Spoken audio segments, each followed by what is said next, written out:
She was bleeding before she even realized she'd been shot. The moment Zara shoved Kai out of the way, everything slowed. She felt the bullet's heat before pain arrived, felt his arms catch her as she stumbled, felt his voice crack, actually crack, like ice breaking under pressure. And in that suspended second, lying against the man she'd sworn she'd never fall for, she understood something terrifying. She would die for him.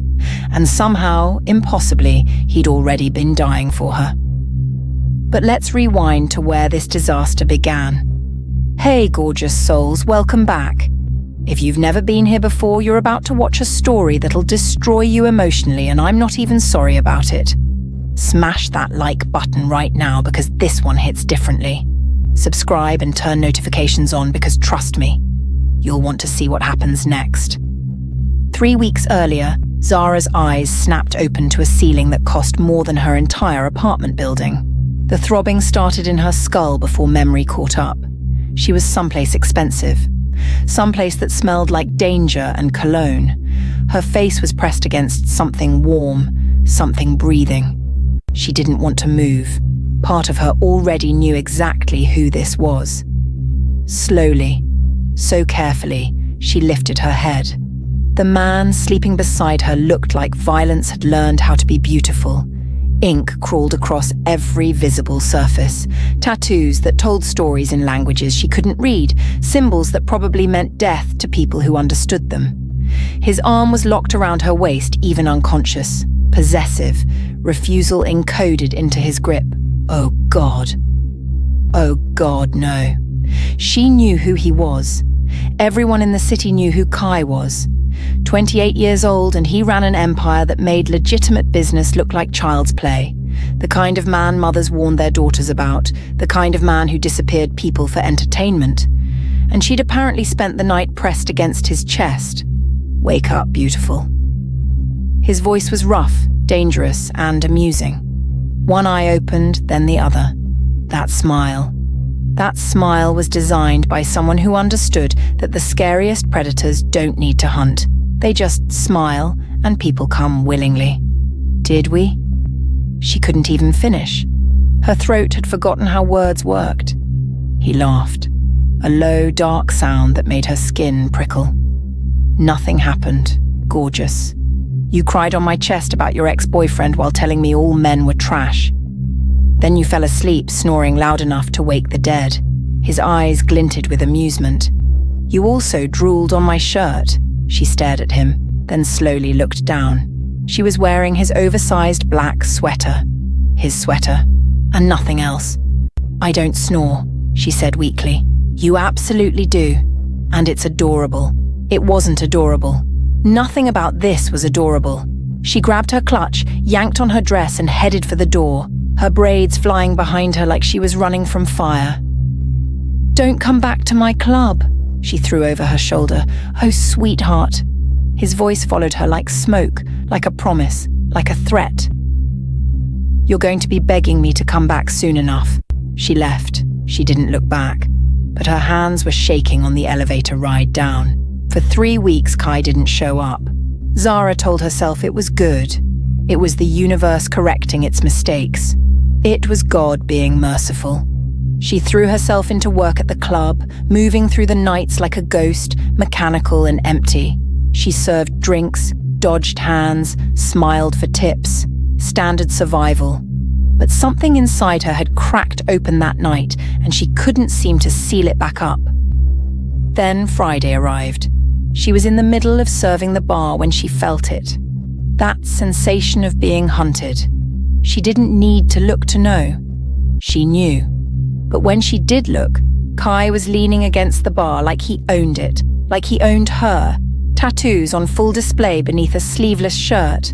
He looked like he'd walked straight out of a nightmare, and she couldn't look away. Missed me? He asked casually. Get out, she hissed. Make me. She grabbed his drink and threw it in his face. He didn't even flinch. He just laughed, actually laughed, and called over the bartender for another. Everyone in the club had stopped moving. Nobody threw drinks on Kai. Nobody lived very long if they did. But Zara was already storming away, her heart hammering against her ribs so hard she thought she might break. he showed up the next night. And the next. Every evening, he'd appear like clockwork, always watching her, always waiting. The other girls started talking. "Girl, that man is obsessed with you. Be careful. He doesn't play games. He'll destroy anybody who touches you. And you have no idea what you're walking into." She ignored them. But she started wearing better dresses, started doing her hair differently, started catching herself smiling at his stupid jokes across the club. Then the manager called her to his office. His hands were shaking. "You're done," he said quietly. "Orders came from above me." "I'm sorry, Amara. I really am." She knew exactly who the orders came from. She found him in VIP exactly where she expected. She walked straight up and didn't stop until she was in his space, breathing fire. "You got me fired?" She didn't ask. She stated it like a fact. "I made a suggestion," he said calmly. "Your boss agreed it was in his best interest. You can't just destroy people's lives because you're obsessed."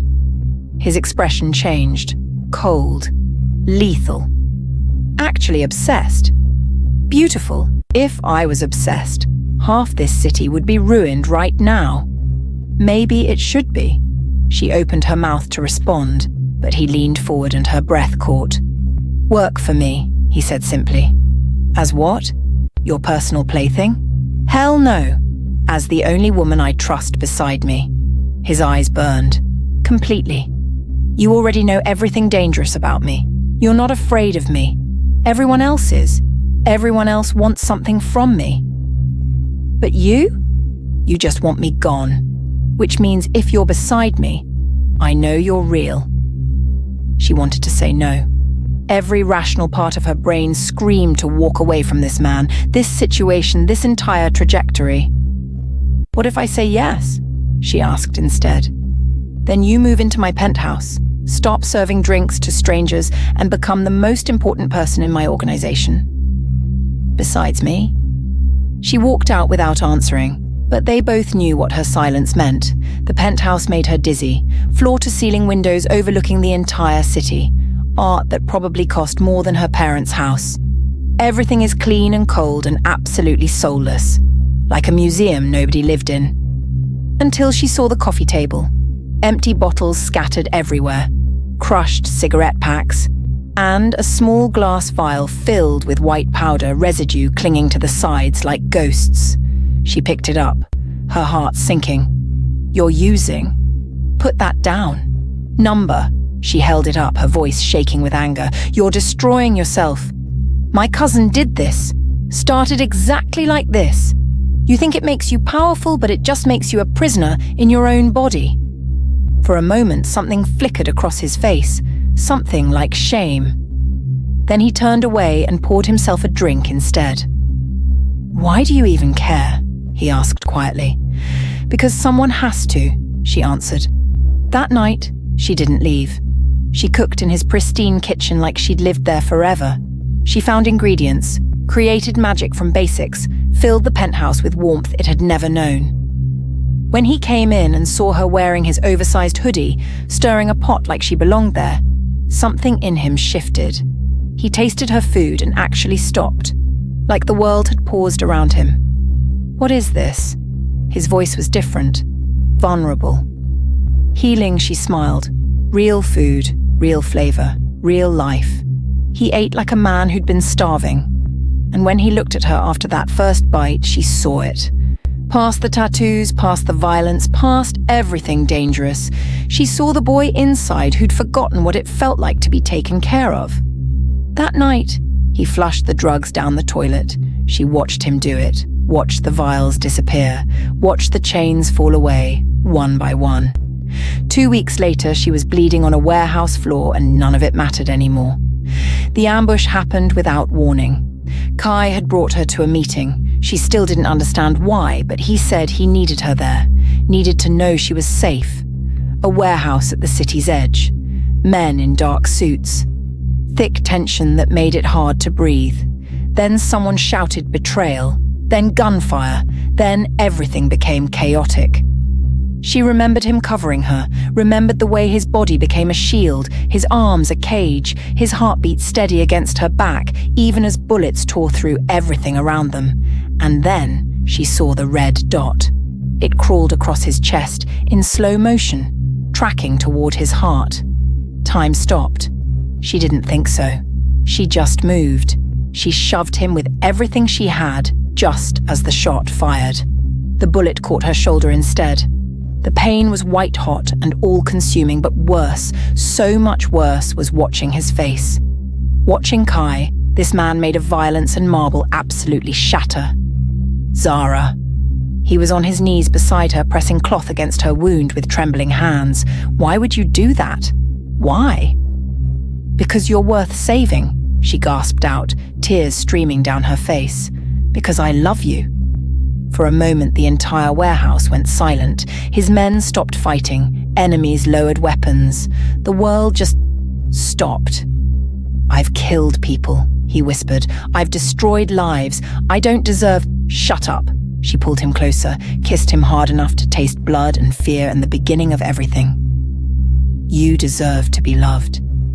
And I'm going to love you whether it kills me or not. He kissed her back like she was oxygen. Like she was redemption, like she was the only real thing he'd ever held. His enemies fell that night. Every last one. His men said later they'd never seen him fight like that, like he was possessed, unstoppable, like he was fighting for something besides power. He was fighting for her. Weeks passed. The white powder vials stayed empty, the whiskey bottles collected dust. Kai stopped moving like a predator and started moving like a man who wanted to live instead of just survive. He'd come home to find her cooking, to the smell of spices filling his penthouse, and he'd just stand in the doorway and watch her like she was a miracle. You know you're stuck with me, right? She said one night, dancing around the kitchen in his shirt. Good. He pulled her close, spinning her like they were in a ballroom instead of an apartment. I was hoping you wouldn't figure out how to leave. But there was a shadow that lingered. His younger brother. There had always been tension, always been resentment. Kai's sibling had grown up knowing he'd never measure up, never be worthy of the empire. That resentment had fermented into poison. The night Kai discovered the betrayal, Zara felt the temperature drop in the penthouse. She found him holding his brother against the wall, and she'd never seen him this close to the edge, this ready to destroy. You leaked the shipment location. You orchestrated that ambush. People died. I didn't... His brother's denial didn't matter. Kai's eyes had already gone somewhere dark, somewhere cold, somewhere that reminded Zara exactly what he was capable of. She stepped between them. Not tonight, she said quietly. Not like this. Move, he said, his voice lethal. Number. He looked at her like she'd lost her mind. She probably had. But she'd also learned something in the last weeks, that love wasn't just about passion and sacrifice. It was about pulling someone back from the edge, about choosing to believe they could be better, even when they were convinced they couldn't be. Your mother would be ashamed, she said softly. You told me she raised you better than this. Something cracked in his expression. His grip loosened. His brother stumbled away, and Kai collapsed onto the couch like someone had cut his strings. She held him while he broke. Actually broke, shoulders shaking, the sound of a man learning how to feel after years of numbing himself. She didn't say anything. She just held him and let him understand that redemption wasn't about being perfect. It was about choosing differently. That night changed everything. The drugs stayed gone. The violence became measured, controlled, directed. He rebuilt his organization from the inside out, cutting deals instead of making threats, creating opportunities instead of destroying them. His men whispered that their boss had changed, that he was different now, that he was human. And every evening when he came home to Zara cooking in his kitchen wearing his oversized sweater, looking at him like he was worth redemption, he believed it more. You're going to make me soft, he said one night, stealing bites from her plate. You're already soft, she teased. Soft on me specifically. Guilty. He pulled her into his lap and she could feel him smiling against her hair. Completely guilty. The city still whispered about Kai, but the stories had changed. They didn't talk about his violence anymore. They talked about the woman who'd somehow made him human. They talked about how love had bent the most dangerous man in the city into something capable of choosing life over death, light over darkness, feeling over numbness. And sometimes, late at night, when Zara couldn't sleep, she'd find him on the penthouse balcony, looking out at the city. She'd wrap her arms around him from behind, and he'd just breathe her in like she was air, and he'd been drowning. "Do you regret it?" she'd ask sometimes. "Choosing me over everything?" "Never," he'd answer, pulling her closer.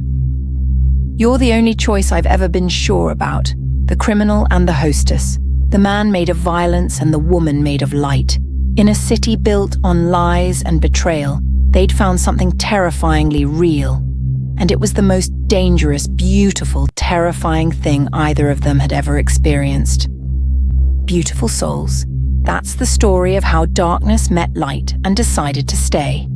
If this video hits you emotionally, please like, subscribe, and share it with someone who needs to know that redemption is possible. That love can transform even the most broken hearts. And most importantly, that nobody is too far gone. Thank you so much for being here with us. We'll see you in the next one.